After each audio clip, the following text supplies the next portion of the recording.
susah ya. Ada airnya, pantas aja karatan.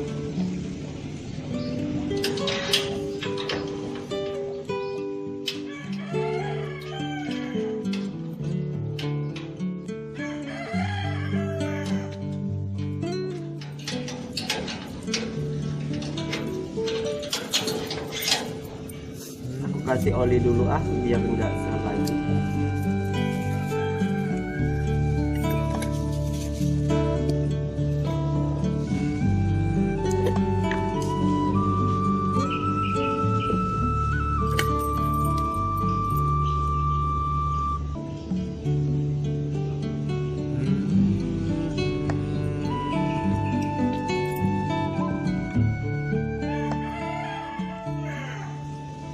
Kan udah lebih gampang,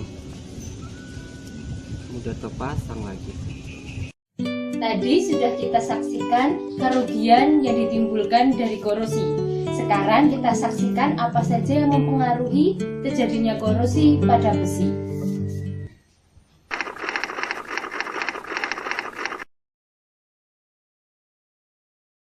Berikut ini adalah eksperimen sederhana mengenai proses terjadinya korosi pada paku. Paku dimasukkan ke dalam wadah yang masing-masing berisikan air ledeng, larutan cuka 25%, minyak goreng, dan udara. Paku 1 dimasukkan ke dalam wadah yang berisi air ledeng. Paku 2 dimasukkan ke dalam wadah yang berisi larutan cuka 25%. Paku 3 dimasukkan ke dalam wadah yang berisi minyak goreng. Paku 4 dimasukkan ke dalam wadah yang berisi udara dalam keadaan tertutup. Paku 5 dimasukkan ke dalam wadah yang berisi udara dalam keadaan terbuka.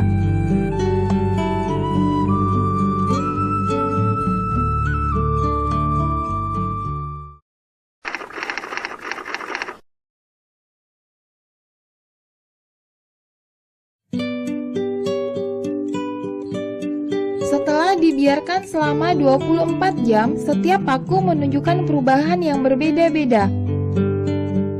Paku yang diletakkan di dalam air ledeng mengalami korosi. Paku yang diletakkan di dalam larutan cuka 25% mengalami korosi. Paku yang diletakkan di dalam minyak goreng tidak mengalami korosi.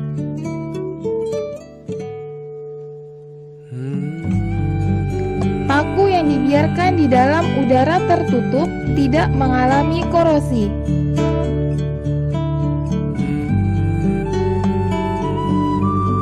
Paku yang dibiarkan di dalam udara terbuka mengalami korosi.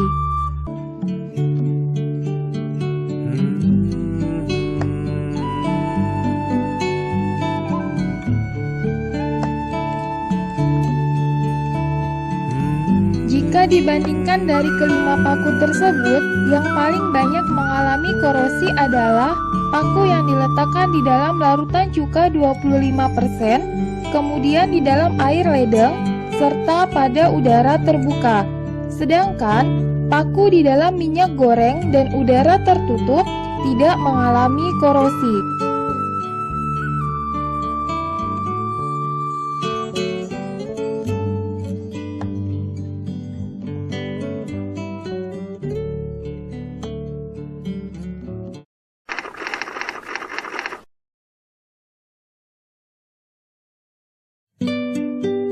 Besi yang diletakkan pada udara terbuka yang lembab akan sangat mudah mengalami perkaratan atau korosi karena adanya uap air.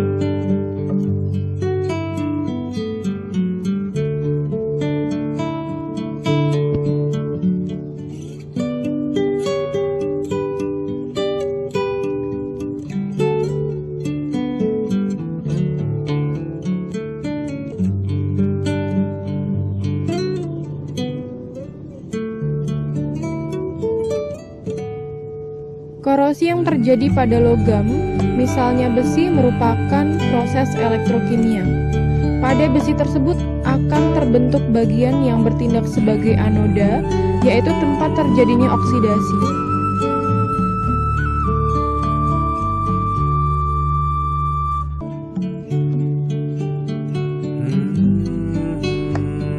Dan bagian yang bertindak sebagai katoda, yaitu tempat terjadinya reduksi terhadap molekul air. Jadi, korosi adalah kerusakan atau degradasi logam akibat reaksi redoks antara suatu logam dengan berbagai zat di lingkungannya yang menghasilkan senyawa-senyawa yang tidak dikehendaki. Dalam bahasa sehari-hari, korosi disebut perkaratan. Faktor-faktor penyebab terjadinya korosi antara lain adalah udara, air laut, air hujan, dan larutan asam.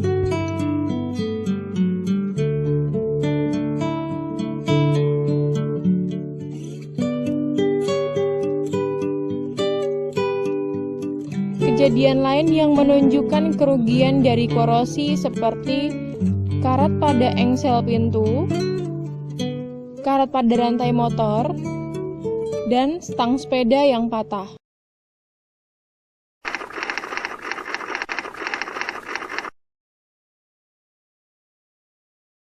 Pencegahan korosi dapat dilakukan dengan pengecatan, pemberian oli, dilapisi dengan plastik, galvanisasi, tin plating, dan chromium plating. Contoh pengecatan dilakukan pada pagar, jembatan, garasi, dan kursi. Contoh melumuri dengan oli yaitu pada rantai motor dan engsel pintu. Contoh dilapisi dengan plastik yaitu pada rak piring dan keranjang sepeda. Vanisasi atau pelapisan dengan zinc yaitu pada pipa besi dan tiang telepon. Tin plating atau pelapisan dengan timah yaitu pada kaleng makanan dan minuman. Chromium plating atau pelapisan dengan krom yaitu pada bemper mobil. Hal tersebut dilakukan untuk mencegah besi kontak langsung dengan udara, air, dan faktor lain yang menyebabkan korosi. Ya, tadi sudah kita saksikan penjelasan mengenai proses terjadinya korosi, kemudian faktor-faktor yang mempengaruhi terjadinya korosi, dan cara mencegah terjadinya korosi pada besi. Ya, dari penjelasan tersebut kita dapat mengetahui bahwa terjadinya korosi pada besi antara lain dapat disebabkan oleh adanya kontak langsung besi dengan air dan udara. Pencegahan korosi pada besi dapat dilakukan dengan cara pengecetan, pemberian oli, dilapisi plastik, galvanisasi, tin plating, dan chromium plating.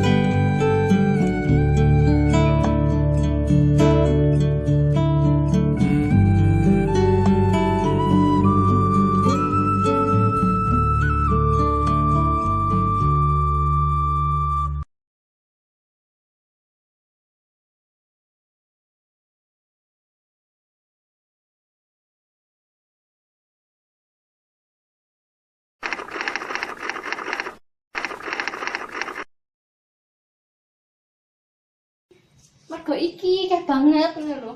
Wis. Apa mau? Oh iya.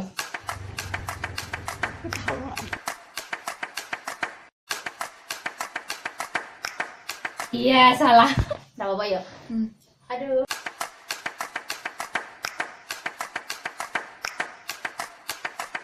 Jadi kesuwen, sorry. Wes.